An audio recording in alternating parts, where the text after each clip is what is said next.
Assalamu alaikum students, hope you all are fine. In continuation with our discussion about aldehydes and ketones, आज हमने बात को शुरू करनी है कार्बोनाइल कंपाउंड्स के रिएक्टिविटी से। अब कार्बोनाइल कंपाउंड्स की रिएक्टिविटी जिस ग्रुप के ऊपर डिपेंड करती है, सबसे पहले उसको हाईलाइट कर लेते हैं। Whether it is an aldehyde molecule और अ कीटोन मॉलिक्यूल, दोनों की जो रिएक्टिविटी है ये डिपेंड करती है इस ग्रुप के ऊपर, C डबल बॉन्ड O के ऊपर, because this is probably the only group present in carbonyl compounds that has partial positive and partial negative charge on it. Carbonyl group is polar, and here, as you can see, because of the presence of partial positive charge on carbon atom, इसका जो character होगा, carbon atom shows electrophilic character. Electrophilic character को ये show करता है, और partial negative charge जो है वो क्या करेगा, it is going to show nucleophilic character because of the presence of partial negative charge. ठीक है, तो ये दो डिफरेंट जो है वो बिहेवियर्स ऑब्जर्व करने को मिलते हैं जब हम बात करते हैं किसके बारे में, about the carbonyl group, because of the presence of opposite charges on this group. तो इसको जो अटैक करेगा इलेक्ट्रोफिलिक कैरेक्टर की वजह से, जो कार्बन एटम है इसको प्रिफर कौन करेगा, न्यूक्लियोफाइल इसके ऊपर अटैक करेगा, और ऑक्सीजन के ऊपर चूंकि पार्शियल नेगेटिव चार्ज है, तो अगर इसके ऊपर अटैक करना हुआ या अटैच होना हुआ तो इलेक्ट्रोफाइल इसको प्रिफर करेगा। Electrophile gets itself attached on the partial negative carbon because of its nucleophilic character, और जो electrophilic character है कार्बन का, उसके साथ आपने न्यूक्लियोफाइल को अटैच करना है। ठीक है, तो most of the reactions which are shown by what, which are shown by aldehydes and ketones, they can be classified as what, they can be classified as nucleophilic addition reactions. Nucleophilic addition reactions aldehydes and ketones show करते हैं, जिसमें हमने nucleophile को हिस्सा बनाना है, aldehydes and ketone molecule का हिस्सा nucleophile को बनाना है। जब हम ऐड करेंगे न्यूक्लियोफाइल को इस कंपाउंड में, तो डबल कोवेलेंट बॉन्ड जो मौजूद है कार्बन एंड ऑक्सीजन के बीच में, it converts into a single covalent bond, यानी sp2 हाइब्रिडाइज्ड जो कार्बन एटम है उसको हमने sp3 हाइब्रिडाइज्ड कार्बन में कन्वर्ट करना है by the addition of a nucleophile.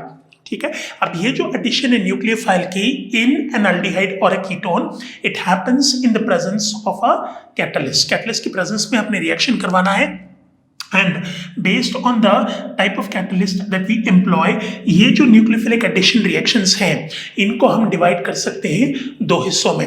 कौन कौन से, एक है base catalysed nucleophilic addition reactions, ठीक है, और जो दूसरा इसका टाइप है that basically is acid catalysed nucleophilic addition reactions.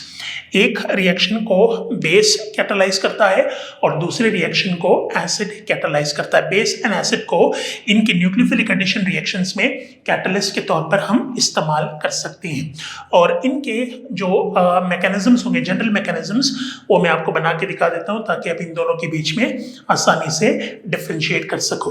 सबसे पहले हम क्या करेंगे, will have a look at the mechanism of a base catalysed reaction. Base catalysed reaction का अगर आप क्या करोगे, मैकेनिज्म देखोगे, तो सबसे पहले स्टेप में आपने क्या करना है, you have to generate the nucleophile. तो हम क्या कर लेते हैं, न्यूक्लियोफिलिक रिएजेंट को लिख लेते हैं like this, Nu with the hydrogen atom, इसके साथ हम कंबाइन करेंगे OH नेगेटिव को। OH नेगेटिव को कंबाइन करोगे तो इससे क्या होगा, इससे ये जो बॉन्ड है टूट जाएगा, हाइड्रोजन यहाँ से रिमूव होगा, and it is combined with an OH negative ion. इन दोनों की कॉम्बिनेशन होगी तो एक मॉलिक्यूल पानी का बनेगा, और उसके साथ साथ न्यूक्लियोफाइल जनरेट हो जाता है। स्टेप नंबर 2 में हमने क्या करना है, इस न्यूक्लियोफाइल को ऐड करना है into the carbonyl group, C double बॉन्डों में ऐड करना है। अब चूंकि ऑलरेडी मैं आपको बता चुका हूं कि कार्बन के ऊपर पार्शियल पॉजिटिव चार्ज होता है, ये जब ऐड होगा तो इसका नतीजा क्या होगा, it's going to result in this, nucleophile gets attached, ठीक है, ऑक्सीजन का कोवेलेंट बॉन्ड सिंगल हो जाएगा और इसके ऊपर नेगेटिव चार्ज आ जाएगा। और स्टेप नंबर 3 में हमने क्या करना है, इसी को nucleophile attached along with what? Along with oxygen negative. इसकी कम्बिनेशन हमने करनी है पानी के साथ. पानी में से हाइड्रोजन को उठा के यहाँ पर जब अटैच करोगे तो what will be the result? Result will be this nucleophile और ये हो जाएगा OH. फाइनल प्रोडक्ट आपको मिल गया. तो this is how you represent the addition of a nucleophilic reagent into a carbonyl compound in the presence of a base. Base की मौजूदगी में रिएक्शन इस तरीके से होता है. और जहाँ तक इसका ताल्लुक है एसिड की मौजूदगी में रिएक्शन का जहाँ तक ताल्लुक है, उसमें हमने क्या करना है, उसमें हमने रिएक्शन करवाना होगा ऐसे. देख लें, mechanism of an acid catalyzed reaction. Acid catalysed reaction का मैकेनिज्म जब हमने एनालाइज किया तो उसमें सबसे पहले क्या करना होगा, you have to combine the carbonyl compound, चाहे वो अल्डिहाइड है या कीटोन है, उसको कंबाइन करना है किसके साथ, you have to combine it with a acid. ठीक है, जिसको आप शो ऐसे करोगे. स्टेप नंबर 1 में you will take a carbonyl compound like this which has partial positive partial negative charges और इसके साथ आपने combine किसको किया, HA को. HA is the general way of representing an acid molecule. अब next step में आपने क्या करना है, इसमें ऑक्सीजन एटम के ऊपर अगर आप देखो तो it has 2 lone pair of electrons in its structure. तो अगर आप इस कोवेलेंट बॉन्ड को हेटेरोलाइटिकली क्लीव करोगे, it is going to result in the formation of H positive and A negative charges. तो ये जो प्रोटॉन है इसको उठा के आपने अटैच करना है on this oxygen. It is going to result in the formation of this species. Carbon oxygen का double covalent bond will remain intact. Oxygen hydrogen के साथ कंबाइन करेगा with the help of a coordinate covalent bond which can be represented like this H, जिससे इसके ऊपर positive charge develop हो जाता है and it will be shown like this. अब नेक्स्ट स्टेप में क्या होगा, इसके साथ A नेगेटिव इज प्रोड्यूस्ड. ठीक है, नेक्स्ट स्टेप में, स्टेप नंबर 2 में हमने क्या करना है, इसी पॉजिटिव स्पीसीज के साथ ऑक्सीजन और हाइड्रोजन इसके ऊपर पॉजिटिव चार्ज, इसकी कॉम्बिनेशन आपने न्यूक्लियोफाइल के साथ करनी है. When you combine it with the nucleophile, जब ये आके कंबाइन करेगा कार्बन के साथ तो double covalent bond automatically change हो जाता है सिंगल कोवेलेंट बॉन्ड में and it is going to result in the formation of this carbon. ये होगा OH. ठीक है, यहाँ पर न्यूक्लियोफाइल अटैच हो जाता है. ठीक है, so these are the mechanisms of base and acid catalysed reactions. एक बात इसमें आपने याद रखनी है, वो ये है कि बेस को हम कब कैटलिस्ट के तौर पर इस्तेमाल करेंगे, एसिड को कब कैटलिस्ट के तौर पर इस्तेमाल करेंगे. Base is used as the catalyst जब न्यूक्लियोफाइल, ये क्या होगा, व्हेन इट इज स्ट्रॉन्ग. जब ताकतवर न्यूक्लियोफाइल को इस्तेमाल करेंगे तो उसमें कैटलिस्ट के तौर पर बेस को यूज किया जाता है. और जो एसिड कैटलाइज्ड रिएक्शन है, इसमें जो न्यूक्लियोफाइल होगा इट वुड बी वीक. कमजोर न्यूक्लियोफाइल को कार्बोनाइल कंपाउंड का हिस्सा बनाने के लिए इसके साथ कॉम्बिनेशन करनी होगी एसिड की. So that's the basic difference between these two. As far as reactivity is concern, अब आपस में अगर हम इनकी कंपैरिजन करके देखें रिएक्टिविटी की, तो उसमें पता चलता है कि अल्काइल ग्रुप जो है वो इलेक्ट्रॉन डोनेटिंग ग्रुप है. जितना अल्काइल ग्रुप कार्बोनाइल ग्रुप के साथ ज्यादा होगा उतनी ही उसकी रिएक्टिविटी कम होगी. What I am trying to say is, देखें अल्डिहाइड्स एंड कीटोन्स की जो स्ट्रक्चर्स हैं उसको हम बना लेते हैं ऐसे और इनके कंपैरेटिव स्ट्रक्चर्स से इनकी रिएक्टिविटी का अंदाजा लगाने की कोशिश करते हैं. ये बात आपने बहुत पहले पढ़ ली है कि जो अल्काइल ग्रुप है वो इलेक्ट्रॉन को डोनेट करने की एबिलिटी रखता है, इलेक्ट्रॉन को खुद से दूर करने की एबिलिटी रखता है. जब इलेक्ट्रॉन को खुद से दूर करेगा तो ये क्या करेगा, इलेक्ट्रॉन को जब पुश करेगा टुवर्ड्स दिस इलेक्ट्रोफिलिक कार्बन, तो कार्बन के ऊपर जो पॉजिटिव चार्ज है वो कम हो जाएगा. इलेक्ट्रोफिलिक कैरेक्टर जब कम होता है तो इसकी रिएक्टिविटी ऑटोमेटिकली कम हो जाती है और इसकी कॉम्बिनेशन कीटोन के इसकी कॉम्बिनेशन न्यूक्लियोफाइल के साथ फिर नहीं हो सकती.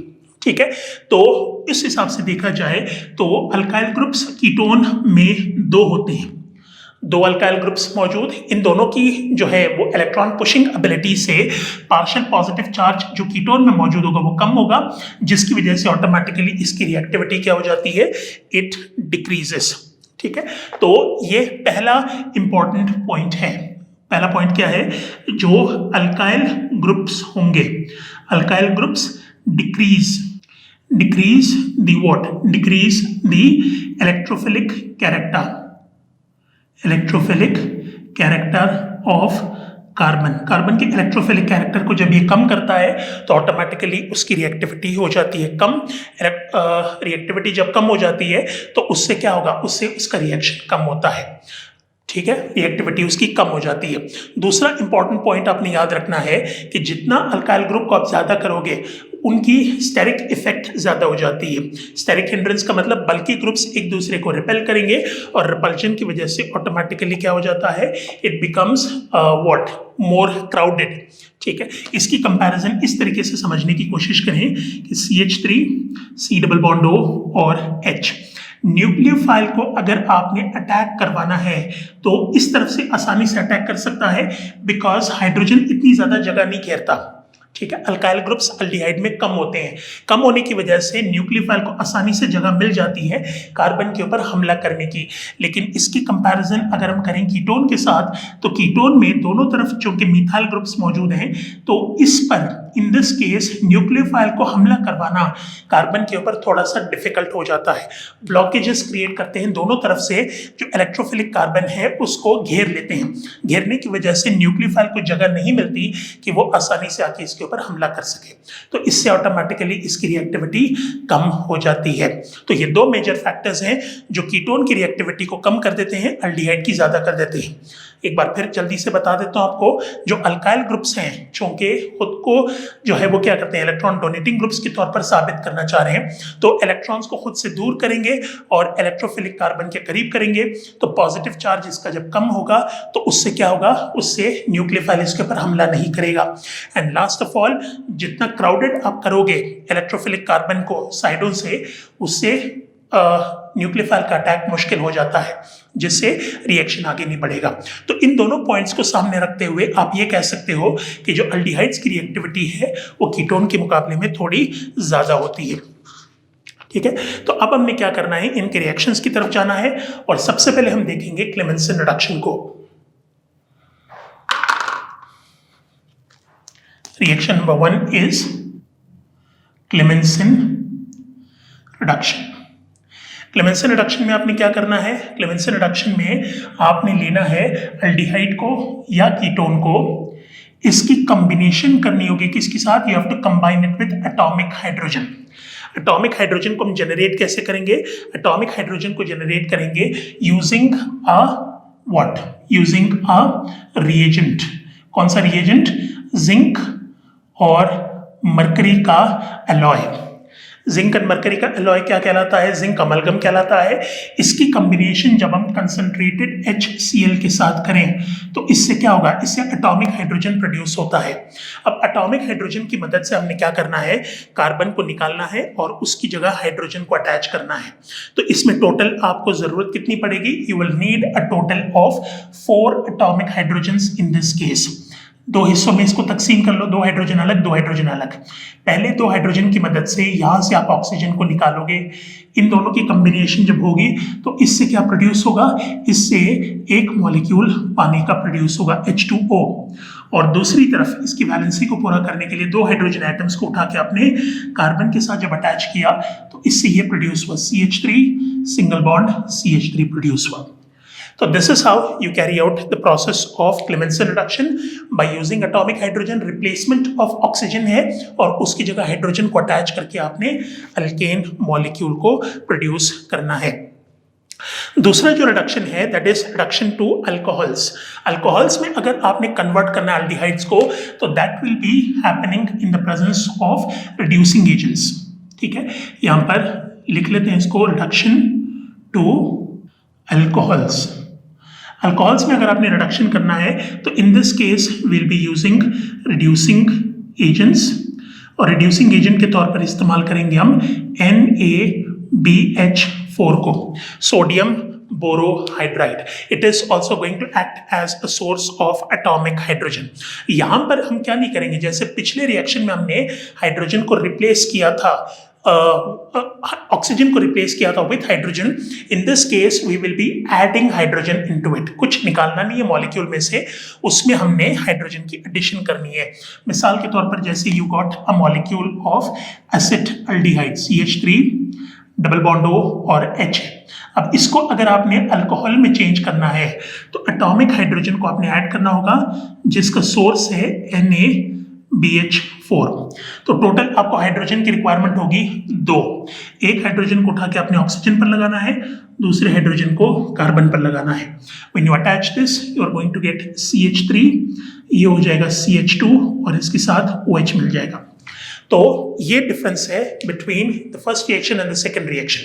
फर्स्ट रिएक्शन में कंप्लीटली ऑक्सीजन को निकाला, उसकी जगह आपने हाइड्रोजन एटम्स को अटैच किए अल्केन प्रोड्यूस करने के लिए, लेकिन सेकंड रिएक्शन में हमने अल्डिहाइड्स की है पार्शियल रिडक्शन। पार्शियल रिडक्शन का मतलब ऑक्सीजन को निकाले बगैर उसमें हमने हाइड्रोजन को ऐड करके अल्डिहाइड को चेंज कर दिया into a molecule of alcohol.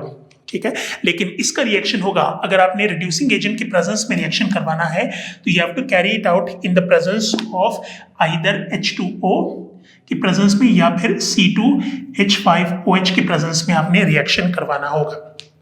करवाओगे तो फिर क्या होगा, प्रोसेस हो सकता है। तीसरा जो रिएक्शन है that is reduction with carbon nucleophiles HCN। Now this is a very very important reaction जिसको हम रिप्रेजेंट कर सकते हैं like this, reaction with HCN। ठीक है, HCN के साथ जो reaction, since it is a base catalysed reaction, इसका मैकेनिज्म मैं आपको बता देता हूँ। मैकेनिज्म में सबसे पहले स्टेप में आपने क्या करना है, इस HCN को आपने ट्रीट करना है एज अ न्यूक्लियोफिलिक रिएजेंट। तो जैसे यहाँ पर हमने जनरल मैकेनिज्म लिखा है इस तरीके से इसको क्लियर करने की कोशिश करते हैं। तो स्टेप नंबर 1 में आपने क्या करना होगा, HCN का कॉम्बिनेशन करना है OH नेगेटिव के साथ। OH नेगेटिव के साथ करोगे तो hydrogen will combine with OH, produce a molecule of water along with CN negative. ठीक है, इसके बाद फिर आपने क्या करना है, सेकेंड स्टेप में जो CN नेगेटिव है इसकी कॉम्बिनेशन आपने करनी है अल्डिहाइड या कीटोन के साथ, डबल बॉन्ड O और H, partial positive partial negative. CN negative आके कार्बन के साथ जब अटैच होगा तो it will result in the formation of this CH3 carbon, ये हो जाएगा ऑक्सीजन नेगेटिव, इसके साथ न्यूक्लियोफाइल अटैच हो जाता है हाइड्रोजन के साथ। और स्टेप नंबर 3 में हम क्या करेंगे, पहले स्टेप में जो पानी प्रोड्यूस हुआ था उसकी कॉम्बिनेशन हम करेंगे इसके साथ O negative along with nucleophile and hydrogen plus HOH। Hydrogen को उठा के ऑक्सीजन के साथ जब लगाओगे तो इससे क्या हो जाएगा, you will get CH3 carbon, ये हो जाएगा OH हाइड्रोजन और ये रहा न्यूक्लियोफाइल। तो ऐसे कंपाउंड आपको मिलेंगे जिसमें क्या मौजूद है, न्यूक्लियोफाइल की जगह आप यहाँ पर CN लगा सकते हो क्योंकि स्पेसिफिक है CN, और यहाँ पर भी आपने CN को लगाया। ठीक है, तो ऐसे कंपाउंड्स जिसमें साइनाइड ग्रुप भी मौजूद है और उसके साथ साथ OH ग्रुप भी मौजूद है, ऐसे ऑर्गेनिक कंपाउंड्स को हम क्या कहते हैं, we will call them as cyanohydrins. Cyanohydrins are molecules which contain both OH as well as cyanide functional groups. तो इस तरीके से ये 3 स्टेप में HCN को कार्बोनाइल कंपाउंड का हिस्सा बनाया जाता है। Right, so that was about the addition of HCN. अब हम आ जाते हैं addition of nitrogen nucleophiles की तरफ, जिसमें सबसे पहले हम रिएक्शन देखेंगे अमोनिया का with carbonyl compounds.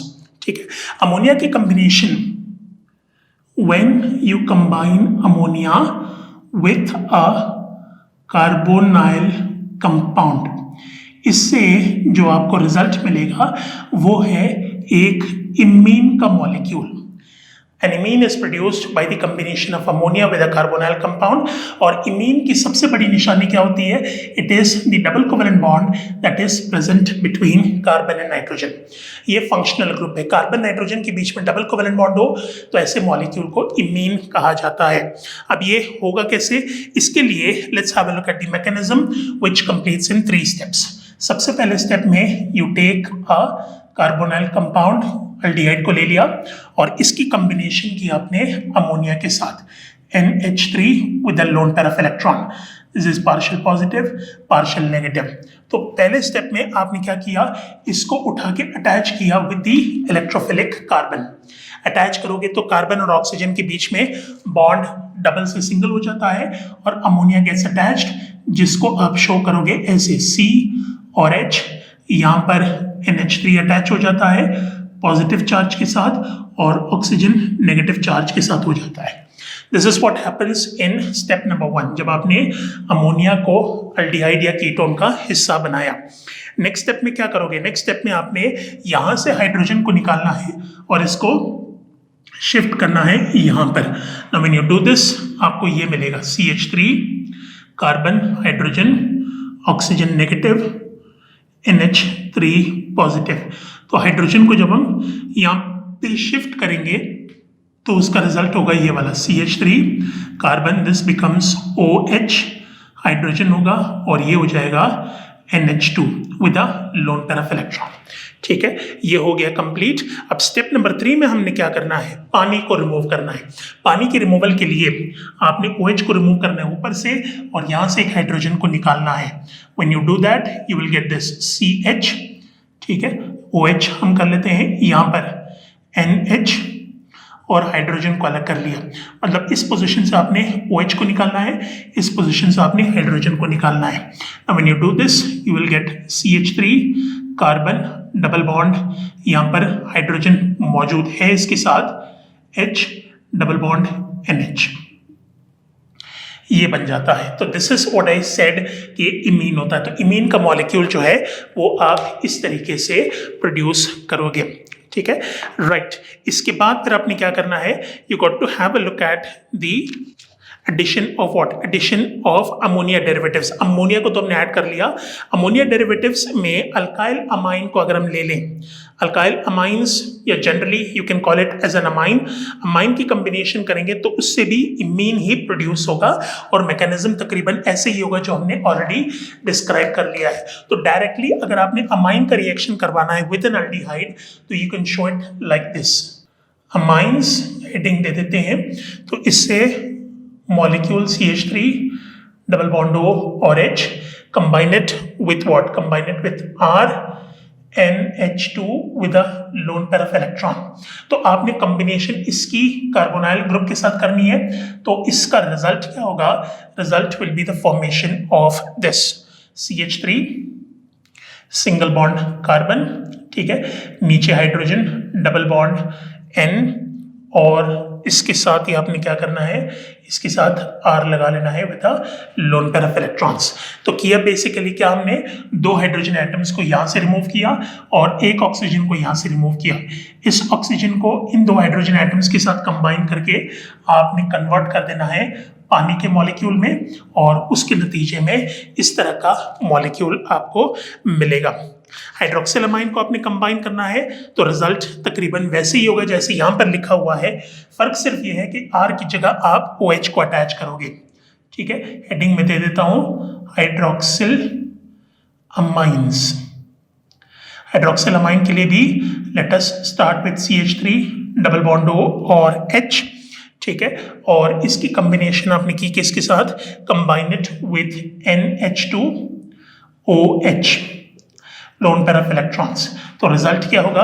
Result will be the same CH3 carbon, नीचे हाइड्रोजन अटैच कर लें, ठीक है, इसके साथ डबल कोवेलेंट बॉन्ड बनाया आपने नाइट्रोजन का और नाइट्रोजन का डबल कोवेलेंट बॉन्ड बनाने के साथ साथ यहाँ पर OH कर दिया।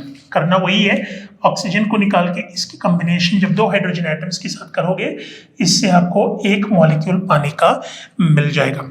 ठीक है, so this is how it is going to be produced. ठीक हो गया।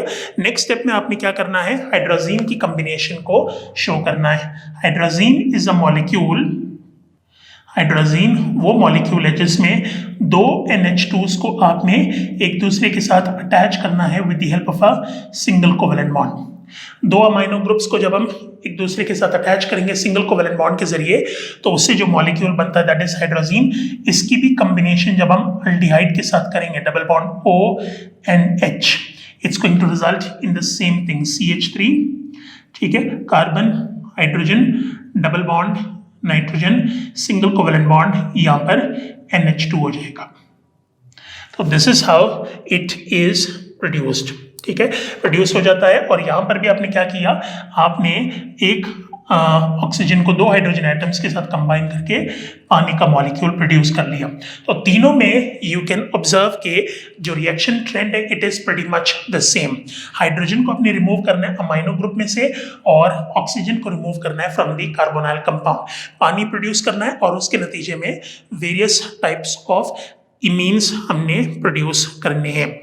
ठीक है, राइट। इसके बाद फिर हमने क्या करना है, we got to have a look at the production of what, production of geminal diols. इसकी जनरल तरीका देख लेते हैं। Geminal diol basically means a molecule जिसमें एक ही कार्बन एटम के ऊपर 2 OH ग्रुप्स अटैच्ड हों। ठीक है, इसको प्रोड्यूस अगर आपने करना है तो प्रोड्यूस करने के लिए आपने क्या करना होगा, you have to combine a molecule of water with an aldehyde और अ कीटोन।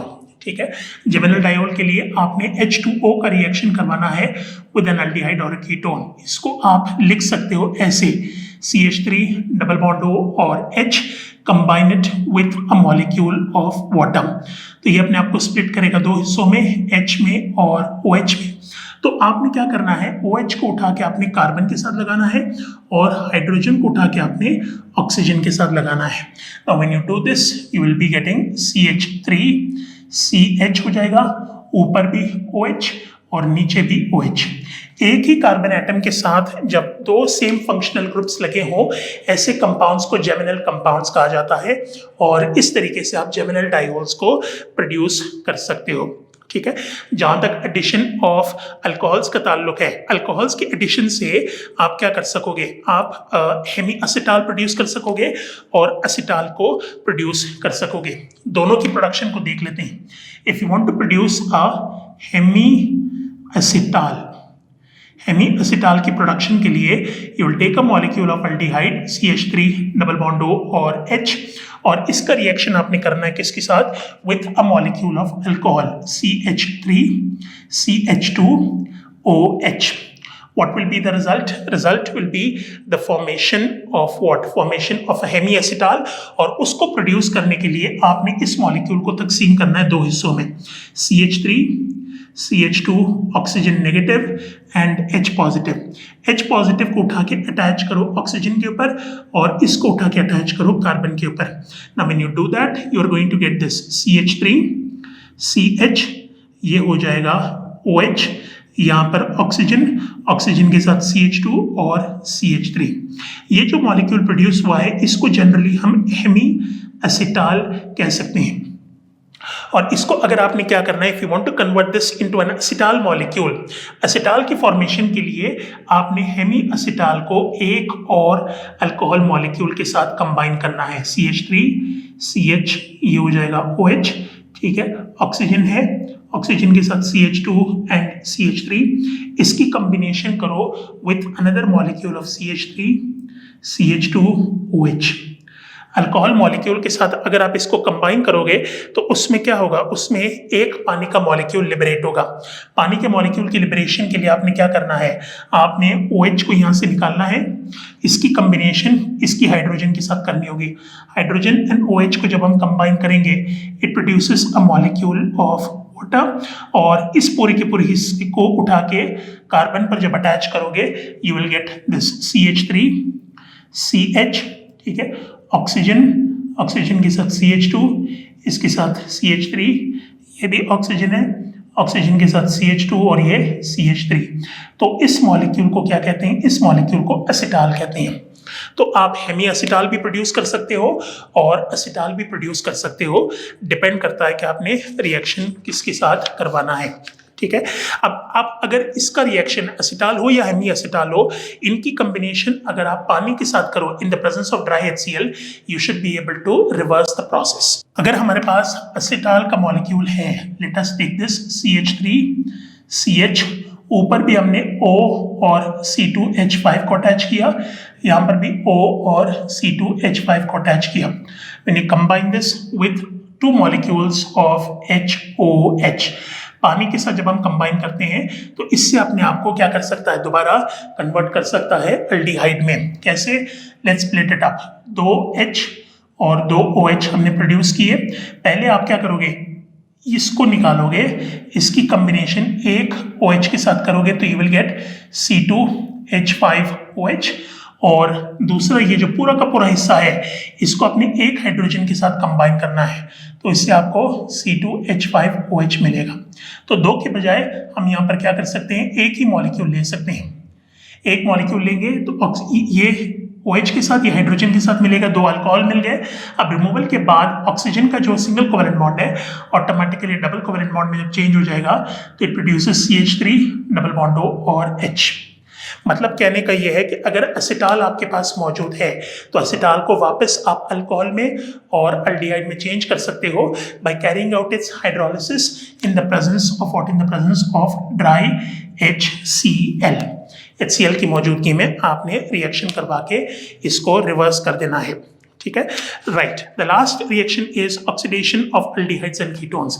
ये हम ऑलरेडी पढ़ चुके हैं पहले, ठीक है। आई हैव टोल्ड यू कि जब हम ऑक्सीडेशन करते हैं अल्डिहाइड्स एंड कीटोन्स की तो you should be able to get what, you should be able to get primary and secondary alcohols out of it. लेकिन यहां पर हमने क्या करना है, इसको कन्वर्ट करना है इनटू कार्बोक्सिलिक एसिड्स। और आपने समझनी ये चीज है कि aldehydes can be converted into carboxylic acids, चाहे वो स्ट्रॉन्ग हो या वीक हो, स्ट्रॉन्ग ऑक्सीडाइजिंग एजेंट्स हो या वीक ऑक्सीडाइजिंग एजेंट्स हो, दोनों को इस्तेमाल करते हुए अल्डिहाइड्स को कन्वर्ट किया जा सकता है कार्बोक्सिलिक एसिड्स में। लेकिन जब हम कीटोन्स की बात करते हैं तो ketones can not be oxidized into carboxylic acids with the help of weak oxidizing agents, उसको सिर्फ स्ट्रॉन्ग ऑक्सीडाइजिंग एजेंट्स ऑक्सीडाइज कर सकते हैं। तो ये बुनियादी डिफरेंस है जिसको बेस बना के लेबोरेटरी के अंदर आप क्या कर सकते हो, अल्डिहाइड्स एंड कीटोन्स को एक दूसरे से डिफरेंशिएट कर सकते हो by carrying out various tests. Oxidation of aldehydes and ketones, तो पॉइंट मैं लिख देता हूं यहां पर कि जो अल्डिहाइड्स हैं, aldehydes can be oxidized by both strong and weak oxidizing agents. अब वीक ऑक्सीडाइजिंग एजेंट्स में आप तीन एग्जांपल्स दे सकते हो। You can give the example of Tollens reagent, ठीक है, इसमें आप एग्जांपल दे सकते हो फेलिंग्स रिएजेंट की, और आप एग्जांपल दे सकते हो बेनेडिक्ट्स रिएजेंट की। Benedict's reagent, Fehling's reagent, Tollens reagent, इन तीनों की मदद से अल्डिहाइड्स की ऑक्सीडेशन हो सकती है इनटू कार्बोक्सिलिक एसिड्स। लेकिन इन तीनों को इस्तेमाल करते हुए अगर आप कीटोन को ऑक्सीडाइज करने की कोशिश करोगे that is not going to happen. तो दोनों के ऑक्सीडेशन का प्रोसेस मैं यहाँ पर इलस्ट्रेट कर देता हूँ। अल्डिहाइड्स की इलस्ट्रेशन होगी like this, RC double bond O और H, इसकी कॉम्बिनेशन आपने एटॉमिक ऑक्सीजन के साथ करनी है and this atomic oxygen is generated by the oxidizing agent, चाहे वो स्ट्रॉन्ग हो या वीक हो, ठीक है। ये एटॉमिक ऑक्सीजन आके इस पोजीशन के ऊपर जब ऐड होगा तो it is converted into RC double bond O with OH, carboxylic acid में ये अपने आप को चेंज कर लेता है, ठीक है। तो strong and weak oxidizing agents दोनों को इस्तेमाल करते हुए अल्डिहाइड्स की ऑक्सीडेशन आप कर सकते हो, ठीक है। लेकिन oxidation of ketones is not possible, ठीक है। इसको यहां पर मैं मेंशन कर देता हूं, ketones can only be oxidized by strong oxidizing agents. Strong oxidizing agents इनको ऑक्सीडाइज कर सकते हैं, जो कमजोर ऑक्सीडाइजिंग एजेंट्स हैं वो इनको ऑक्सीडाइज नहीं कर सकते। इसको हम कैसे प्रूव करेंगे, we will take this RC double bond O and R, इसकी कॉम्बिनेशन आपने की एटॉमिक ऑक्सीजन के साथ। Now when you do that, इससे क्या मिलेगा आपको, एटॉमिक ऑक्सीजन कम से कम आपको 3 यहां पर इस्तेमाल करने होंगे, जिससे you can get 2 different types of. मिसाल के तौर पर यहां पर इसको स्पेसिफाई कर देता हूं, R के बजाय दोनों तरफ हम अटैच कर लेते हैं CH3 को, तो इन दैट केस आपको एक मॉलिक्यूल मिलेगा CH3 double bond OH acetic acid का, और दूसरा मॉलिक्यूल आपको मिलेगा HC double bond OH formic acid का। तो formic acid and acetic acid, ये दो मॉलिक्यूल्स कार्बोक्सिलिक एसिड के मिलते हैं when you combine N atomic oxygen with what, with a ketone. तो स्ट्रॉन्ग ऑक्सीडाइजिंग एजेंट्स की मदद से कीटोन्स को भी आप कार्बोक्सिलिक एसिड में कन्वर्ट कर सकते हो, ठीक है. So this is what the oxidation of aldehydes and ketones is all about, and with that your chapter comes to an end. ठीक है, aldehydes and ketones हो गई complete. Next day hopefully हम क्या करेंगे, we'll have a look at carboxylic acids. But until then, Allah Hafiz.